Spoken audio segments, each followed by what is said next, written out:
During the COVID time, we have heard when the first time the COVID struck, still the cases were not so many reported in India. What was the talk in Indian media, Indian social media, Indian digital ecosystem? All kinds of explanations are given that COVID pandemic will not eat India. What are the kind of things? India is a land where rishis were born. India is such a great country, nothing will happen to us. We have a divine blessing, nothing will happen. We have a mystic abilities, nothing will happen. And there are certain explanations like we are already exposed to several viruses, so we have developed a lot of immunity. Our food habit systems are so different that we will not get contracted with the virus. We have a different sanskar. We don't shake hands, we say namaste. So therefore, virus will also say namaste and go. And all kinds, we have enough sunlight, so the virus will burn down in the sunlight. We have a tropical climate, the virus will not grow. It only grows in the winter. And any number of explanations were given, still the virus did not listen to those explanations. But what is the kind of price which we have paid for this kind of hypocrisy, which we have all along been showing? Then came the second wave. The second wave struck us during April, May. In March, early March, the National Consortium of Laboratories, which was actually developing the genomic analysis of the viruses, has given to the authorities a clear indication that a new variant, which is more virulent, not only in terms of spread, but also in terms of its ability to harm, is already under circulation. So this was the first week of March 2021. This was the indication given by the scientific community in front of the authorities concerned.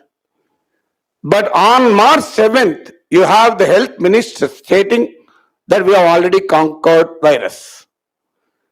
Already meetings to congratulate the Prime Minister for successfully winning over the pandemic. And due to this political hubris, what happened? We have conducted election rallies in West Bengal with lakhs and lakhs of people participating. We have conducted Kumbh Mela on the pretext and premise that the water of Ganges has the power to kill the virus also. So as a result, we have a devastating second wave. I am sure every one of us have an experience of losing somebody whom we know.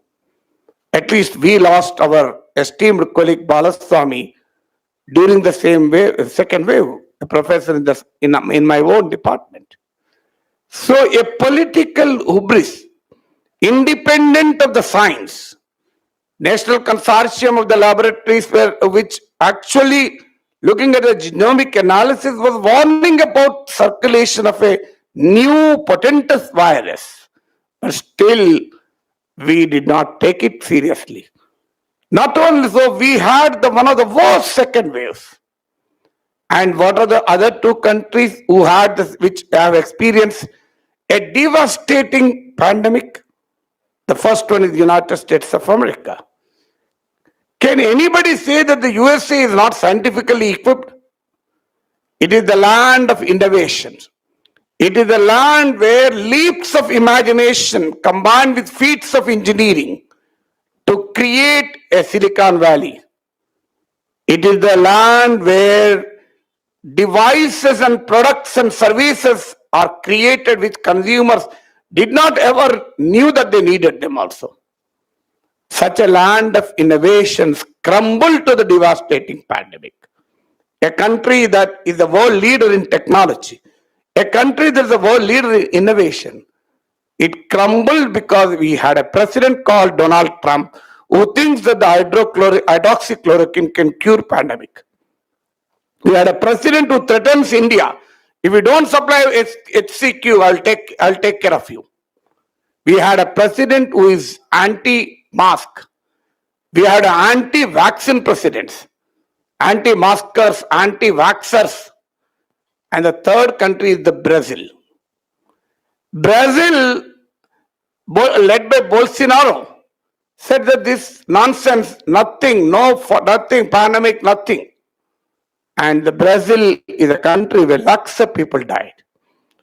Interestingly, the other two leaders were defeated. Nothing happened in India for a different reason, which is not part of the science journalism workshop. Whereas it will be part of political journalism workshop. So what I am telling is, what is the reason for America to crumble? Just think about it. Then same during the COVID, we have witnessed another spectacle. When people are dying of virus, when people are scared of pandemic, what did we do? We did not produce enough PPE kits. We did not produce drugs. We did not expand the healthcare, but we started clapping. We started beating plates with glasses. I am nothing against them. We started lighting lamps. I am nothing against. In fact, I also participate in the lighting of the lamp. But we are asked to switch off the lights to lighten this. Indian culture doesn't believe in switching off the lights. But we did it. As far as this is symbolism, nothing wrong. I am not against symbolism. On a day of birth, on birthday, we cut the cake.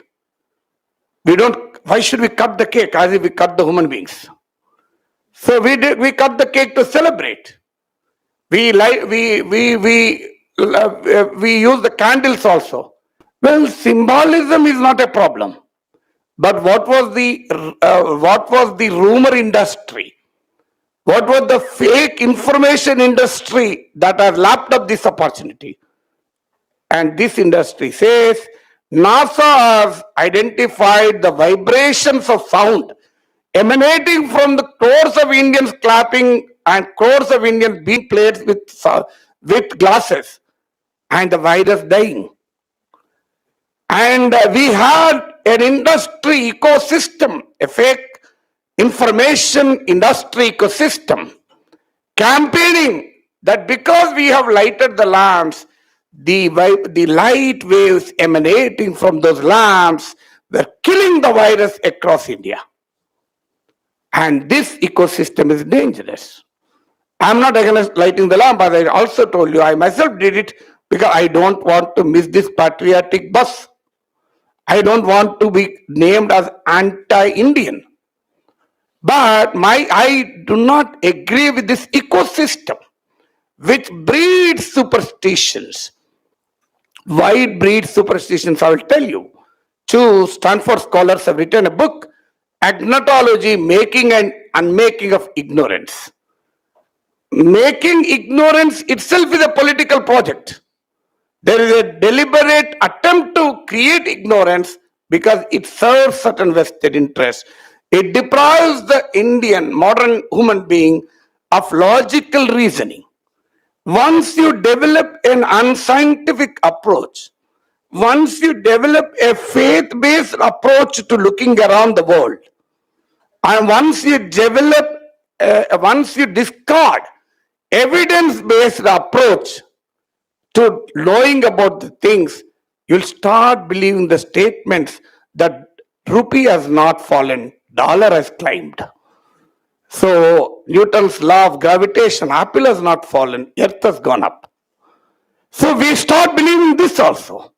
So there is a deliberate attempt to ensure that the people do not look at the evidence to arrive at a conclusion. If somebody asks me, will rupee fall still? I will start collecting evidence that impacts the value of rupee. What are the domestic factors? What are the international factors? What is trade deficit? What is current account deficit? What is the flow, capital flow into the country, outside the country? What is the fiscal deficit? What is the NRI investment? What is foreign direct investment? How much of portfolio capital is emerging?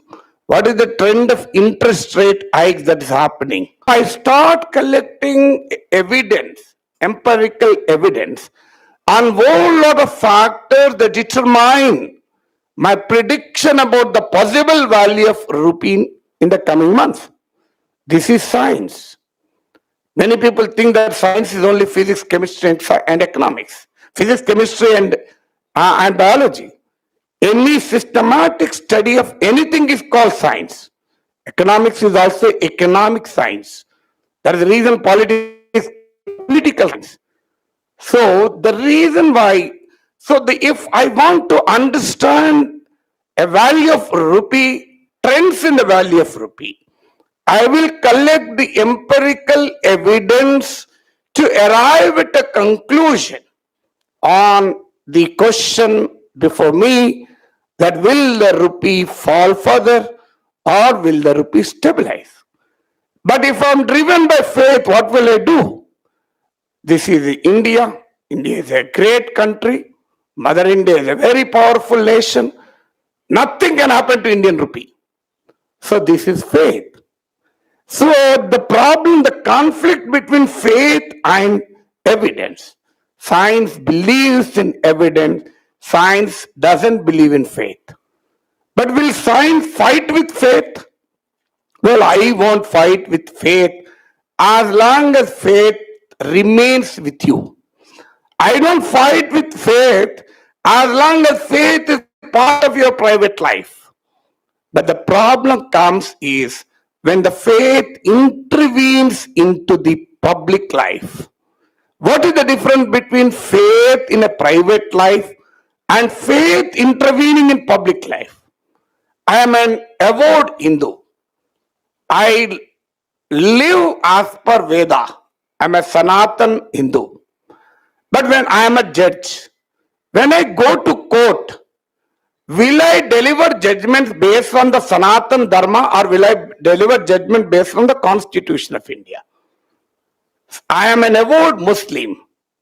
I live and swear by Quran. But when I I am a judge. When I go to the court, I deliver judgment not based on Shariat law, but I deliver judgment based on the Constitution of India. Similarly, I am an avowed Christian. I go by Bible, but I don't give biblical judgments, but I give judgment based on the Constitution of India. So I don't have a quarrel with faith determining your personal life, but I have a worry if the faith starts impacting the public life. So the science communicators, a warrior chooses his battlefield. If we see Mahabharata films, epic films, suddenly war begins. The fellow is riding on a horse, fights with the fellow riding on the horse. The fellow is fighting on chariot, goes to the fellow who is fighting on the chariot. It's not the other way around. So as the soldier, as the warrior defines his battlefield, a science journalist has to determine his battlefield. So science journalist, a truly scientific conscious journalist, there's a difference between science journalist and scientifically conscious journalist. So science journalism is essentially reporting science, but scientific journalist is someone who thinks in a scientific sense, who has a scientific consciousness, a spirit of scientific inquiry that believes in the method of science. The essence, the method of science is evidence-based. I don't go by my faith or perception, but I go by evidence. So when I define my topic, science, anti-science, so a journalist is truly reporting science when he reports based on evidence. A journalist who is not reporting anti-science, peddling anti-science, but when you don't care for evidence, but you go by faith and perception. So this is the fundamental difference. So between science and anti-science. So Jayant Vishnu Narlekar, a very famous astronomer, gave an interesting example. He was a professor at Inter University Center for Astronomy and Astrophysics. So Inter University Center for Astronomy and Astrophysics. So he sent a request letter to the telephone department to include the telephone number of his office in the directory. This was the time when telephone directories in a very bulky form used to be prepared. Now it's not done. That's a different story. So the telephone department obliged and published it, but published as follows: Inter University Center for Astrology and Astrophysics. So he says astrology is more popular than astronomy. So that is the problem with our country, where in our country, the biggest challenge today is the Indian mind is thought to be controlled by faith, by perception, rather than evidence and reality. So the biggest responsibility of a journalist is to fight this dichotomy. So go by evidence, go by reality, not by faith, not by perception. Even if you have a faith, put it to the test. Even if you have a perception, put it to the test. People have perceptions. That's the reason people have subjective interpretations of things. If you ask who will win in Munugodu, well, all exit polls are finding it a trend. But if you ask 10 people, perhaps 4 will tell this party will win. 6 journalists, if 10 journalists have toured Munugod, 3 journalists may say so-and-so party will win. 7 journalists may tell so-and-so party will win. When the reality is the same. For all the 10 journalists, the reality is the same. But why 3 people have a one opinion, 4 people one opinion, 6 people another opinion? Because we don't look at objective reality, but we form subjective opinions. I think it is called Rashomon effect, I think. So we all are victims of this Rashomon effect. So we have this kind of a subjective. It is but when you look at a social phenomenon, it is possible to have a subjective effect, because social phenomenon cannot be so easily quantified. Social phenomenon cannot be so tested in a laboratory, but a scientific phenomenon can be tested in the laboratory. So we have Indian Science Congress, where Nobel laureates converge, talking about the plastic surgery and Lord Ganesha. Well, I have no objection if somebody believes in something. I also believe. I also did my Ganesh Puja along with my wife at home, because my wife is a believer and this puja can only be done by her husband. I don't want to give that privilege to anybody else. So I'm very, very clear on that in my mind. So when my wife cannot perform, because as per the puja, only the husband should perform. So the privilege of husband should not go to anybody else. So the problem here is absolutely no problem. It's a faith, nothing wrong. As long as you derive the moral code of conduct from religion, as long as you derive the best ways of living a life in a human civilization, the religion is welcome. But when you start deriving all kinds of beliefs which have no faith, then that becomes a challenge. That becomes a challenge. And a human being doesn't do that also in reality. When somebody gets a cardiac attack, he will immediately rush to the doctor I'm sure he will not believe on faith. My hurt, గుండెలు తీసిన బంటు నేను, నా గుండెకి ఏమవుతుంది అని ఉంటాడు ఇంట్లోనే. నెవర్. ఏ గుండెలు తీసిన బంట అయినా గోస్ టు ఏ గుండెను చూసే డాక్టర్కు. Right, you don't go by faith. నా గుండెకి ఎవడ ఏమవుతుందయ్యా, మామూలుగా నేను నా గుండె ఎంత strength. Well, even if he has a belief that his heart weighs 100 tons, then he still goes to the cardiologist because that is the life. He doesn't want to take a chance. So the first thing is science, anti-science. What media should do is media should uphold science. Media should uphold the value of science. Media should uphold the nature of science. The science is validated. Science doesn't believe unless it is validated by a method of science. So this is the first point which I want to tell you as a young journalist, that start thinking in a scientific manner when you report science. I have seen many great scientists who are men and women of science but do not think in a scientific manner. You have a very ordinary human being who doesn't know the alphabets of science but thinks in a very scientific manner. So ultimately, science is not just a privilege of the literate. Science is not the privilege of the educated. A fellow who is a very impoverished person finds it extremely difficult to make both ends meet. Suffering from economic hardship throughout the life, faces the life with confidence and courage. But a brilliant student who got into the India's premier IIT decide if he fails in a unit test. So what is the problem here? So that the first thing is, it is the responsibility of a journalist to fight this ecosystem of anti-science ecosystem, which is thriving at the behest of the social and political forces who have vested interest in substantiating, in strengthening this anti-science ecosystem. Then the second point is, what is the universal value of science?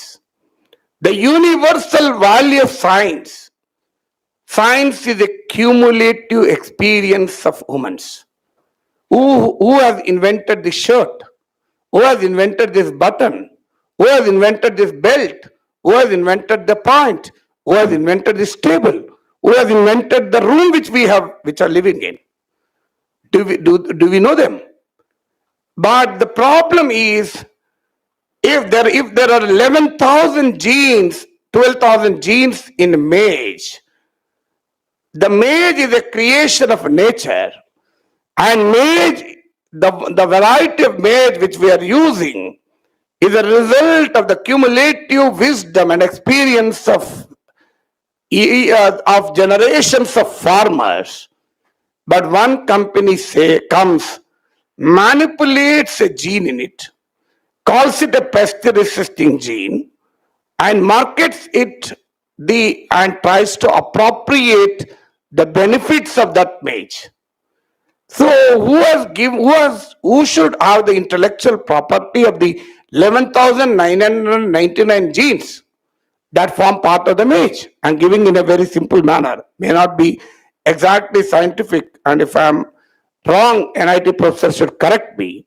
So the one gene who has manipulated one gene says, I will appropriate the benefits of science. So if somebody who has discovered zero wanted to appropriate the zero, can we imagine computer science today? If somebody who has invented the decimal system, if somebody who has invented numbers wanted to appropriate that knowledge, can we imagine modern mathematics? So it went when a mathematician, when a case came to Supreme Court of United States, it was argued that the mathematical equations will make mathematicians richer but mathematics poorer. So today the problem is Scientific companies that own science are becoming richer, where the science is becoming poorer, and millions and millions of people are deprived of the benefits of science. I'll tell you the example in economics. Do you know which area of economy flourished during the COVID? Do you know which sector of the industry got maximum profits during the COVID pandemic? It is the pharma sector. Well, can pharma sector become the most profitable sector of the industry when entire human civilization was reeling under the pandemic? What does it mean? What is the political economy of this? Can a journalist keep quiet when such a kind of a naked political economy is unraveled before you and me? Can we keep quiet? So therefore, the point which I want to make is, journalists should not look at science from a pure physical and natural science formats. So the scientist may look at, in fact, scientists should also not look at. Science doesn't operate in a socio-political vacuum. Science doesn't operate in a socio-political vacuum. Especially, science doesn't operate in an economic vacuum. Science, especially at a time when it is high investment driven scientific research. It is not just a human mind that invents science. It is a lot of capital that defines the scientific research. So therefore, the problem comes is the very value of science is universality.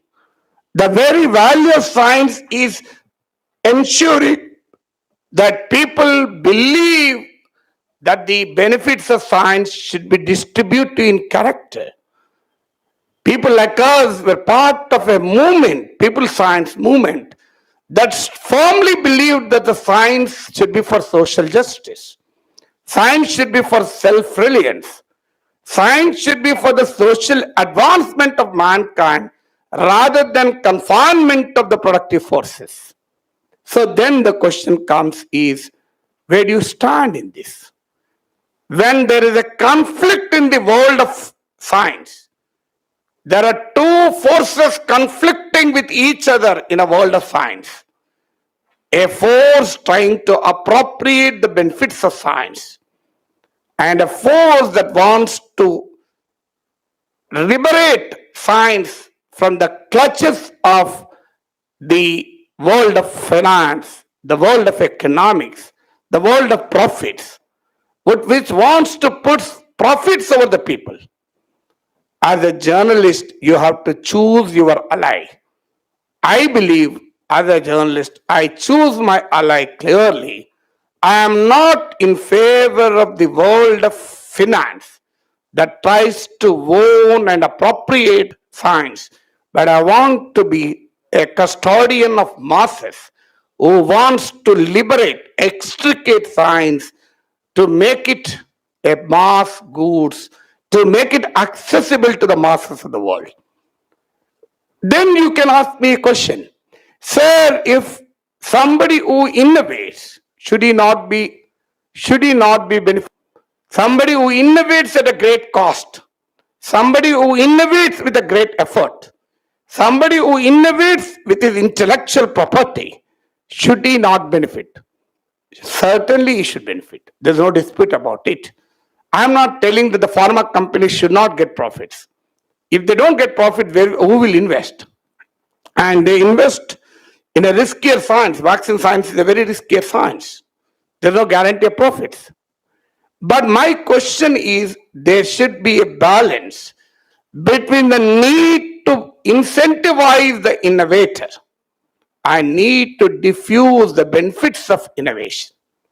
So we need to strike a balance between the need to incentivize the innovator and need to distribute the benefits of innovation, especially because scientific research is always cumulative in character. It doesn't operate as if sudden. So the second question is, what is your class bias in understanding science? I'm quoting World Bank. World Bank cannot be accused of egalitarianism. The World Bank, in its report, Knowledge Based Global Societies, said more research is done on inventing a slow, ripe, beautiful looking tomato rather than nutritious wheat. So, more research is being done on discovering slow, ripe, beautiful looking tomato than the nutritious wheat.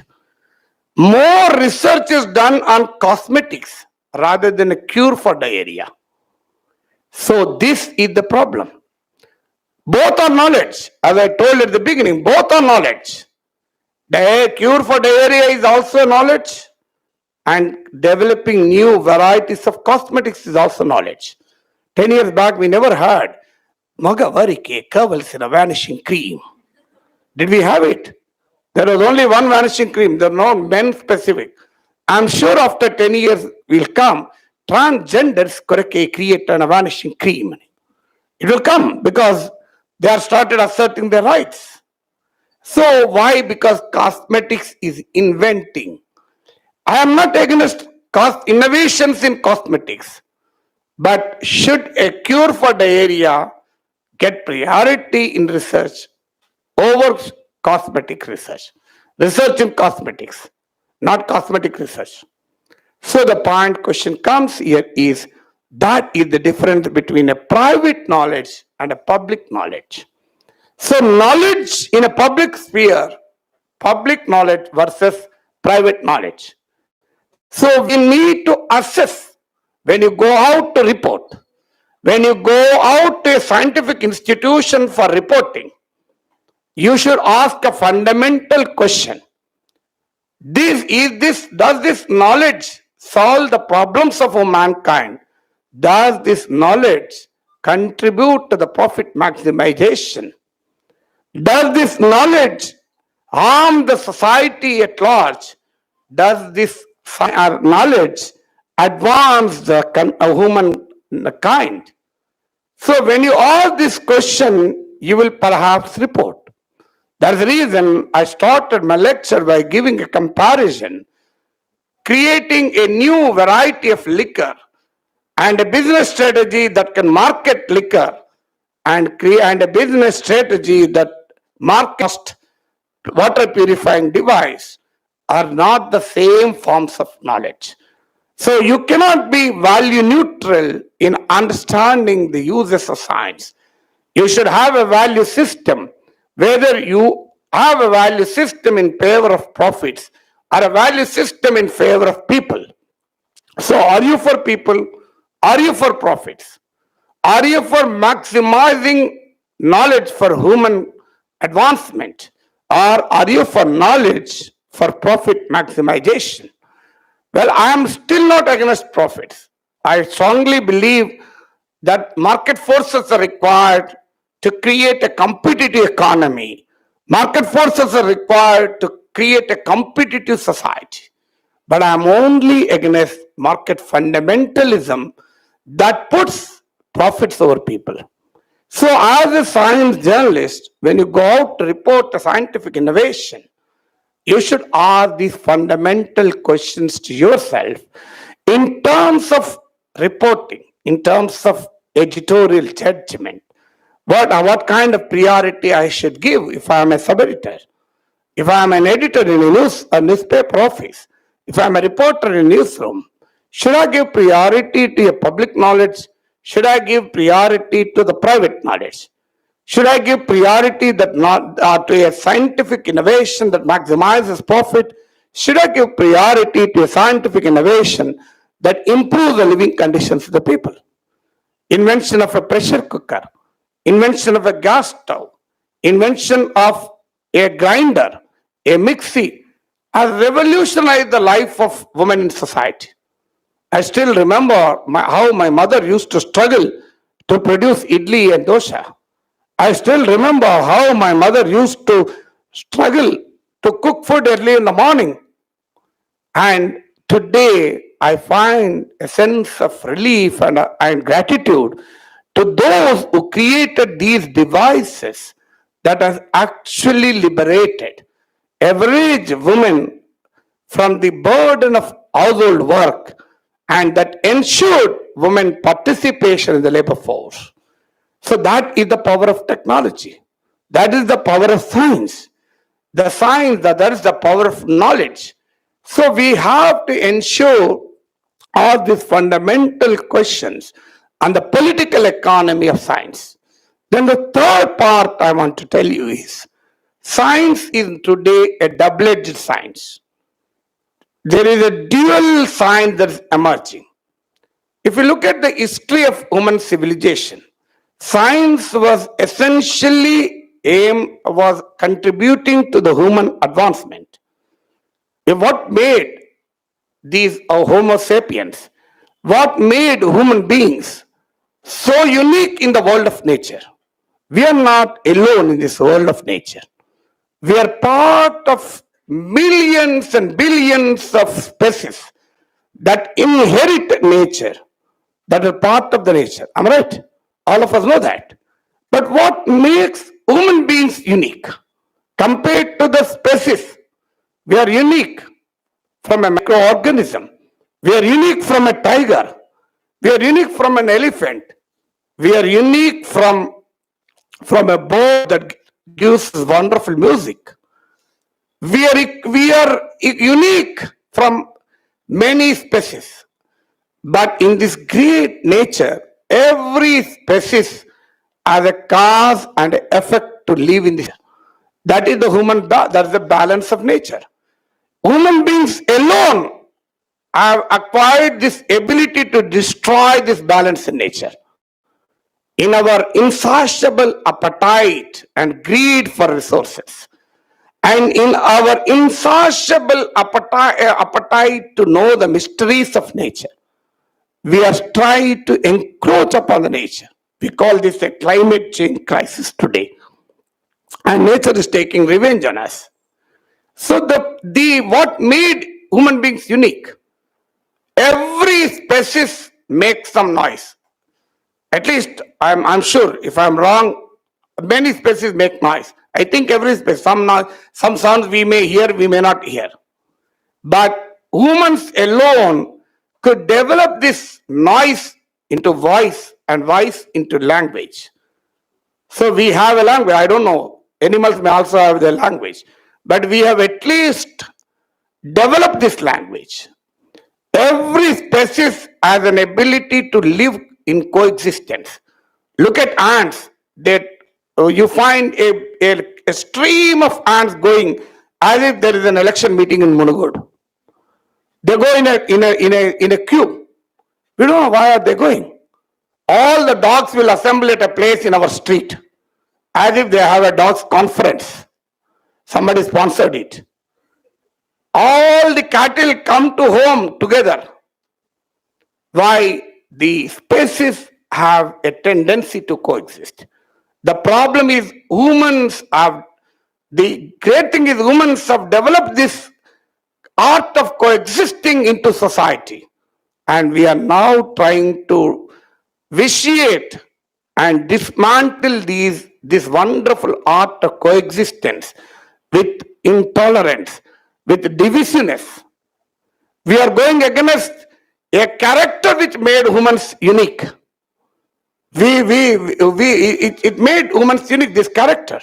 Unfortunately, we are trying to destroy that character itself.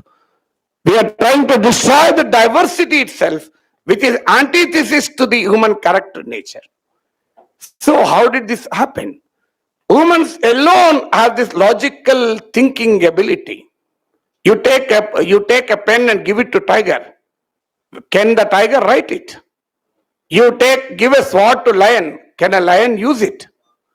Why? Humans alone have this wonderful ability to coordinate between brain and other organs of the human body.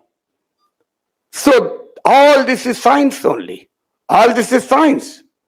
So all this is science, is not something else. It may be a primitive science, But today we are living in a world where science has a dual character.